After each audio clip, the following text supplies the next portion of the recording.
What's going on, everyone? Welcome back to the channel. Before we dive into today's absolutely mind-blowing topic, make sure you hit that subscribe button and smash the notification bell, because what I'm about to share with you is going to change everything you thought you knew about music production.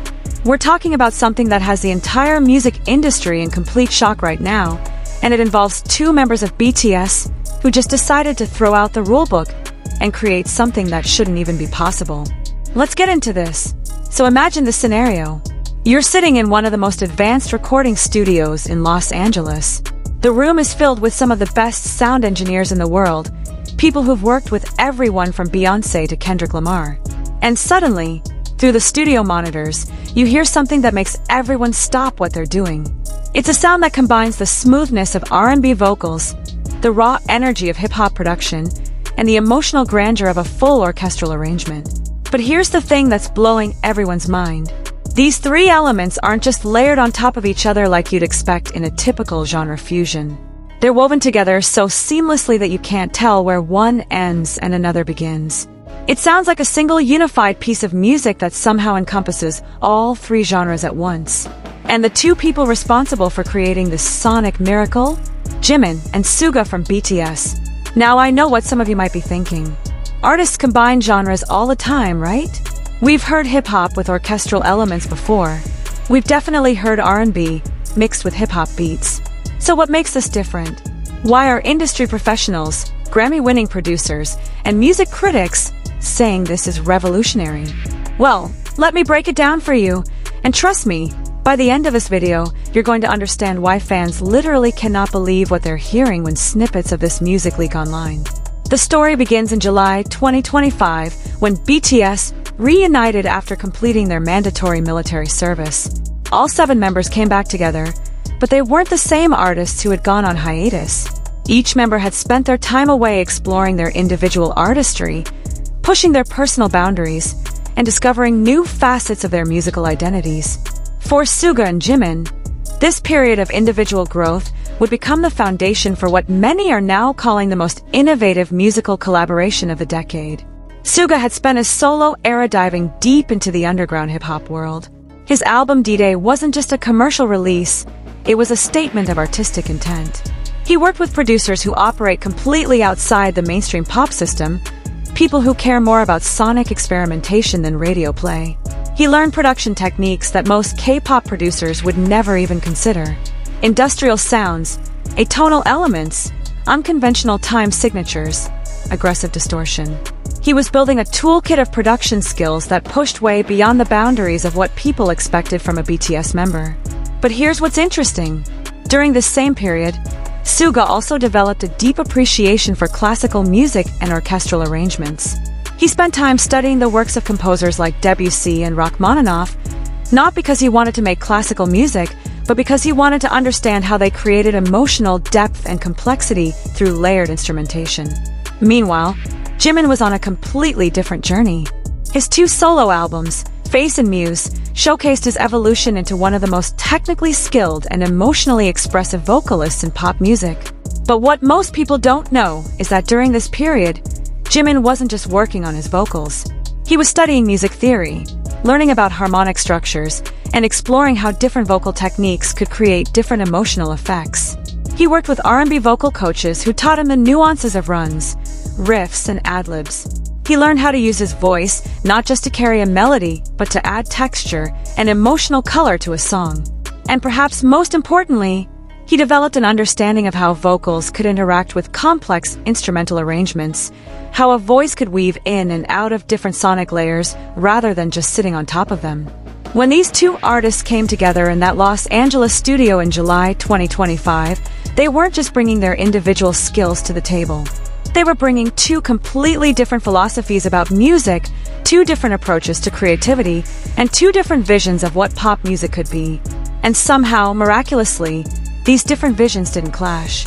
They complemented each other in ways that neither artist could have predicted. The first track they worked on together was supposed to be relatively straightforward, a melodic ballad that would showcase Jimin's vocal abilities over a gentle production. But from the very first session, both artists knew they wanted to push further.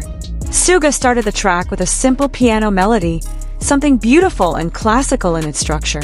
But then he added layers. First came the R&B elements, smooth bass lines and subtle rhythm guitar that gave the track a contemporary feel. Then he introduced hip-hop production elements, crisp hi-hats, and sub-bass frequencies that added energy and drive. And this is where most producers would stop. You've got your ballad foundation, your R&B groove, and your hip-hop edge. That's already a lot of elements to balance. But Suga wasn't done. He started bringing in orchestral samples, strings that swelled beneath the hip-hop beats, brass sections that punctuated key emotional moments, woodwinds that danced around Jimin's vocal lines. And here's where it gets crazy. Instead of using these orchestral elements as simple background texture, Suga was programming them to interact rhythmically with the hip-hop production. The string sections would hit on the offbeats of the trap hi-hats. The brass would accent the bass drops.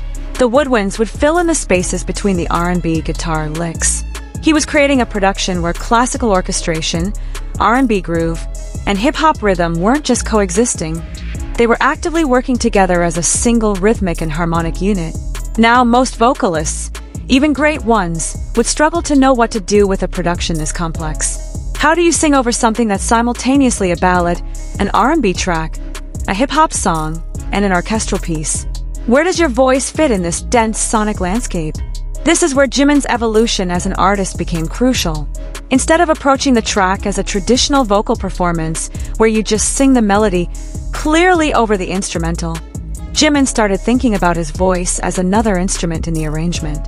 In some sections, his vocals took on the smooth, flowing quality of R&B, using runs and melismas that complemented the groove. In other moments, his delivery became more rhythmic and percussive, matching the energy of the hip-hop elements. And in the most emotionally intense parts of a song, his voice soared with the kind of power and sustain you'd expect from an opera singer riding an orchestral swell. The first time they played back this experimental track for the other BTS members, the reaction was stunned silence, followed by an explosion of disbelief. J-Hope, who has very refined taste in production after completing his own solo work, reportedly sat there with his mouth open for a full minute before he could even articulate a response. RM, who's known for being analytical and sometimes critical of production choices, just kept saying, "How? How did you do this?" Jungkook apparently asked them to play it 3 times in a row because he couldn't believe what he was hearing was actually possible. But the real test came when they brought in outside producers and engineers to hear the track. Remember, Los Angeles is home to some of the most experienced and talented music professionals in the world. These are people who've heard everything, who've worked on thousands of tracks, who pride themselves on not being easily impressed. And yet, multiple sources report that experienced engineers were literally shaking their heads in disbelief when they heard what Jimin and Suga had created. One Grammy-winning producer, speaking on condition of anonymity, said it was the first time in 15 years that he'd heard something in a studio that made him feel like he didn't fully understand music production anymore. The key to understanding why this music is so revolutionary lies in grasping what Suga and Jimin accomplished from a technical standpoint. In traditional music production, when you combine multiple genres, you typically do it through a process called layering or juxtaposition. You might have a hip-hop beat in the verses, and then switch to an orchestral bridge. Or you might have R&B vocals over a hip-hop beat with some string samples in the background. The different genres exist in the same song, but they're distinct elements that you can point to and identify separately. What Suga developed is something entirely different, a technique he's been calling harmonic fusion at the fundamental level. Here's how it works. Instead of creating a hip-hop beat and then adding orchestral elements on top, Suga is composing the orchestral parts and the hip-hop elements simultaneously as interdependent components. The trap hi-hats aren't just sitting on top of the strings, they're actually playing counter rhythms that are mathematically related to the string patterns. The sub-bass frequencies aren't just adding depth under the orchestra, they're tuned to harmonically reinforce specific notes in the orchestral arrangement. The R&B guitar licks aren't just filling space, they're playing melodies that create harmonic bridges between the hip-hop and orchestral elements. Every single component is designed from the ground up to be inseparable from every other component. And then there's what Jimin is doing vocally, which is equally revolutionary. Traditional vocal production in pop music follows a pretty standard approach. You record the lead vocal clearly and prominently, Then you add harmonies and ad-libs as separate layers. The lead vocal sits on top of the instrumental, and the background vocals add support and texture. But Jimin's approach on these tracks is completely different. He's recording his vocals in layers that interact with specific elements of the production. There are vocal lines that are designed specifically to harmonize with the string sections. There are rhythmic vocal textures that lock in with the hi-hat patterns. There are sustained notes that are timed to swell and fade with the orchestral dynamics. And there are R&B style riffs that weave between the bass lines and the brass hits. What this means is that Jimin's vocals aren't sitting on top of the production, they're embedded within it. His voice becomes part of the orchestral texture in some moments, part of the rhythmic drive of the hip-hop sections in others, and the primary melodic focus during the R&B passages. But these transitions happen so smoothly and naturally that listeners can't pinpoint exactly when or how the role of the vocals is changing. It just flows as one continuous, organic musical experience. The technical demands of performing this kind of vocal are absolutely insane. Jimin had to develop the ability to switch between completely different vocal techniques, sometimes within the same phrase. He needs the control and precision of a classical singer to match the dynamics of the orchestral sections. He needs the rhythmic accuracy and stylistic flair of an R&B vocalist to navigate the groove-based passages. And he needs the rhythmic precision and attitude of a hip-hop artist to lock in with the beat-driven elements. Most vocalists spend their entire careers mastering just one of these approaches. Jimin is seamlessly moving between all three, often within seconds of each other. Sources from the recording sessions describe watching Jimin work as almost supernatural. He would record a phrase with the smooth, legato style of R&B, nailing it perfectly in 1 or 2 takes. Then, without any apparent effort or adjustment period, he would switch to a percussive, rhythmically complex delivery for a hip-hop section, again executing it flawlessly. Then he would immediately transition to a soaring, sustained note with orchestral power and perfect pitch stability. The engineer said it was like watching 3 different singers inhabit the same body, each one a master of their particular style, all working in perfect coordination. The emotional impact of hearing this music is apparently overwhelming. Multiple people who've heard the finished tracks describe becoming emotional, even crying while listening. And it's not just because the songs are beautiful or touching, though they certainly are. It's something deeper than that. One music journalist, who was given an exclusive preview, described it as feeling like the music was accessing emotions that normally can't be expressed through a single genre. The vulnerability and intimacy of R&B, the raw energy and attitude of hip-hop, and the epic grandeur and timeless quality of orchestral music, all hitting you simultaneously, creating an emotional experience that's more powerful than any of those genres could create alone. There's a rumored track on the upcoming Erarang album, possibly titled Symphony of Soul, though the name hasn't been officially confirmed, that apparently represents the absolute peak of this R&B hip-hop orchestra fusion. According to insiders who've heard it, the song begins with a solo cello playing a melancholic Korean folk melody. Gradually, a soft hip-hop beat fades in underneath, but it's programmed in a way where the kick drum hits are timed to match the cello's bow strokes, creating a unified rhythmic pulse. Then, Jimin's voice enters, singing in a style that's somewhere between traditional Korean vocal technique and contemporary R&B, his voice almost becoming another string instrument in dialogue with the cello. As the song builds, more orchestral elements are introduced. Violins, violas, more cellos, eventually a full string section. But simultaneously, the hip-hop production becomes more complex, more layers of percussion, sub-bass, electronic textures. And woven through all of this are R&B guitar licks and smooth bass lines that create a harmonic and rhythmic bridge between the classical and contemporary elements.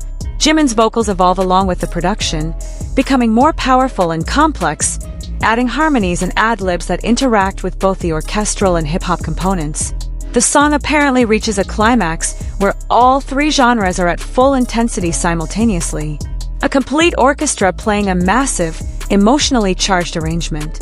Aggressive hip-hop beats and bass hitting with physical force, R&B harmonies, and vocal runs, creating an additional layer of melodic complexity. And Jimin's voice soaring above, through, and within all of it, sometimes matching the orchestra's grandeur, sometimes locking in with the hip-hop rhythm, sometimes flowing with the R&B groove, but always sounding like a natural and integral part of the overall sonic landscape. People who've heard this track describe it as a completely transcendent listening experience. Several industry professionals have said it's the best fusion of genres they've ever heard in any context. One classical music critic, who was somehow given access to the track, said it accomplishes what contemporary classical composers have been trying and failing to do for decades, successfully integrating classical orchestration with modern popular music in a way that honors both traditions while creating something genuinely new. The impact this music is having on the industry is already profound, even before the album has been officially released. Producers around the world are trying to figure out how Suga achieved this level of genre integration. Vocal coaches are analyzing what Jimin is doing technically to move so seamlessly between different singing styles. Music theory professors are examining the harmonic and rhythmic structures to understand how such disparate elements can be unified so successfully. And artists across all genres are wondering what this means for the future of music production and what's possible when you truly push creative boundaries. There's been a huge surge in interest in hybrid genre production. Spotify has reported increased streams of genre fusion playlists.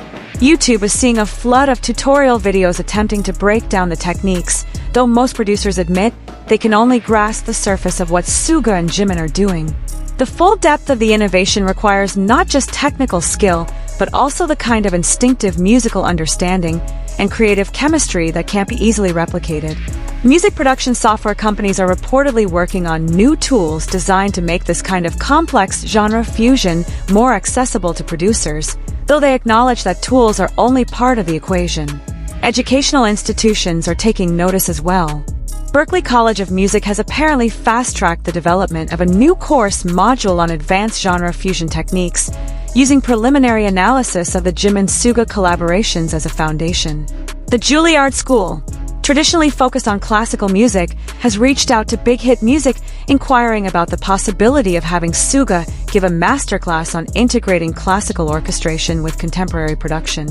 These are institutions that normally move very slowly and deliberately, but the revolutionary nature of this work has them scrambling to update their curricula. What's particularly fascinating is how this work is being received across different musical communities. Classical music enthusiasts are excited because they feel like orchestral music is being treated with genuine respect and sophistication rather than just being used as superficial window dressing. Hip-hop heads are impressed because the beats and production maintain their edge and authenticity rather than being watered down to accommodate the other elements. And R&B fans are celebrating because the groove and soul of the genre are preserved and even enhanced by the orchestral and hip-hop components. It's rare to create something that genuinely satisfies purists across multiple genres, but that's exactly what seems to be happening here. The live performance aspect of this music is generating enormous anticipation and some anxiety. How can you possibly perform this music live? The orchestral elements alone would require either a full orchestra on stage with BTS or incredibly sophisticated backing tracks. The hip-hop production elements need to hit with physical force in a stadium setting. The R&B components require intimate sonic clarity, and Jimin needs to deliver these incredibly demanding vocal performances night after night across a 79-show world tour. It seems almost impossible, but according to sources close to the tour planning, BTS and their production team are developing an approach that's never been attempted at this scale.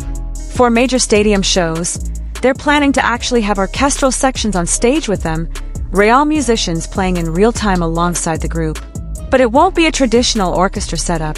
The string, brass, and woodwind players will be integrated into the stage design in a way where they're visible but also part of the overall visual spectacle.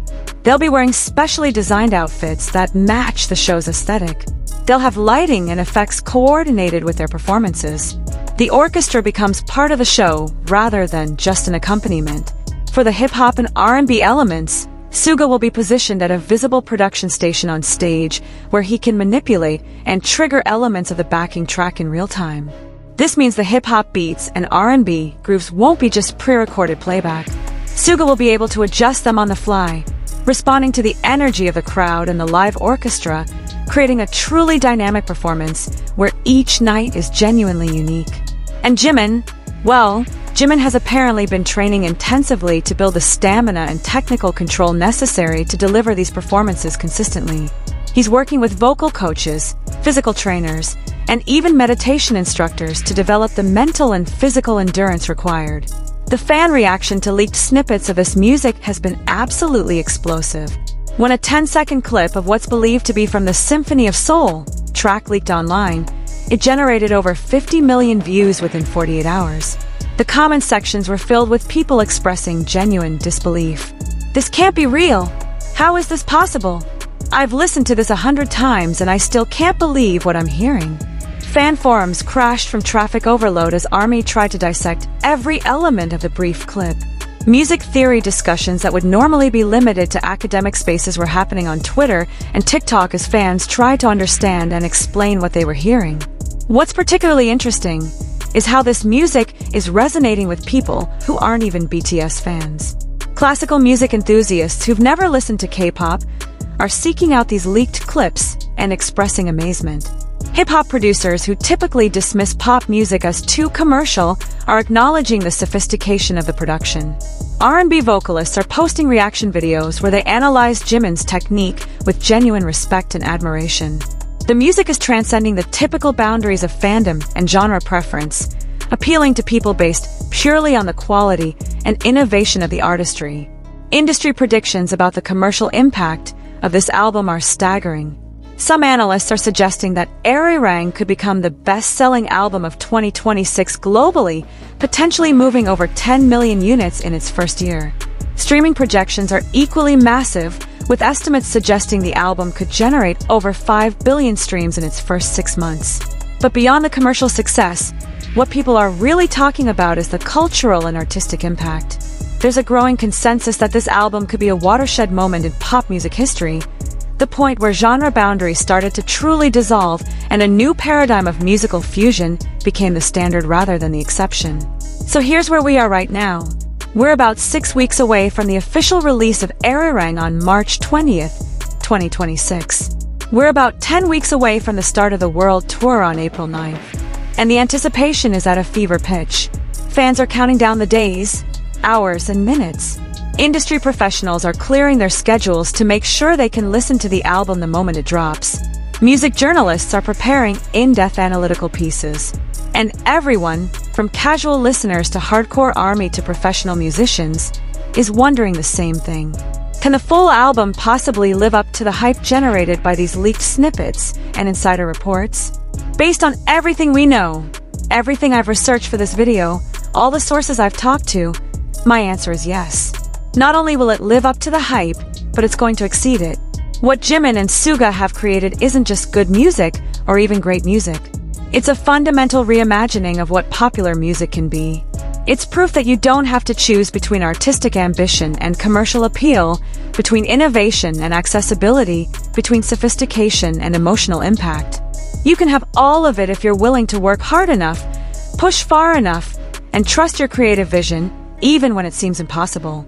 The fact that this revolution is being led by 2 members of a K-pop group is significant and beautiful. For too long, K-pop has been dismissed by some Western critics as too manufactured, too commercial, not serious enough as art. What Jimin and Suga are proving is that the K-pop system, with its intense training, its emphasis on both technical skill and artistic expression, and its willingness to embrace ambitious production and performance concepts, can produce artists capable of genuine innovation at the highest level. They're not just making great K-pop, they're making great music, period. Music that will be studied, analyzed, and celebrated for decades to come. So that's the story, everyone. That's why fans literally cannot believe their ears when they hear this music. That's why the industry is in shock. That's why this feels like a genuine revolution. Jimin and Suga have combined R&B, hip-hop, and orchestra in a way that nobody thought was possible, creating something that transcends all 3 genres while honoring the essence of each one. And in about 6 weeks, we're all going to get to hear the full realization of their vision. Now I want to hear from you. Drop a comment below and let me know your thoughts. Have you heard any of the leaked snippets? What do you think about this fusion of R&B, hip-hop, and orchestra? Are you excited for Arirang? Do you think this represents the future of pop music? And most importantly, Are you getting those concert tickets for the world tour because you're going to want to experience this live? If you enjoyed this deep dive, and I know this was a long one but there was so much to cover, smash that like button, share this video with everyone you know, and subscribe if you haven't already. Hit that notification bell because we're going to have so much more coverage as we get closer to the album release. Analysis videos, reaction content, tour updates, everything you need to stay on top of what might be the most important musical release of the decade. Thanks so much for watching, and I'll see you in the next one. Peace out!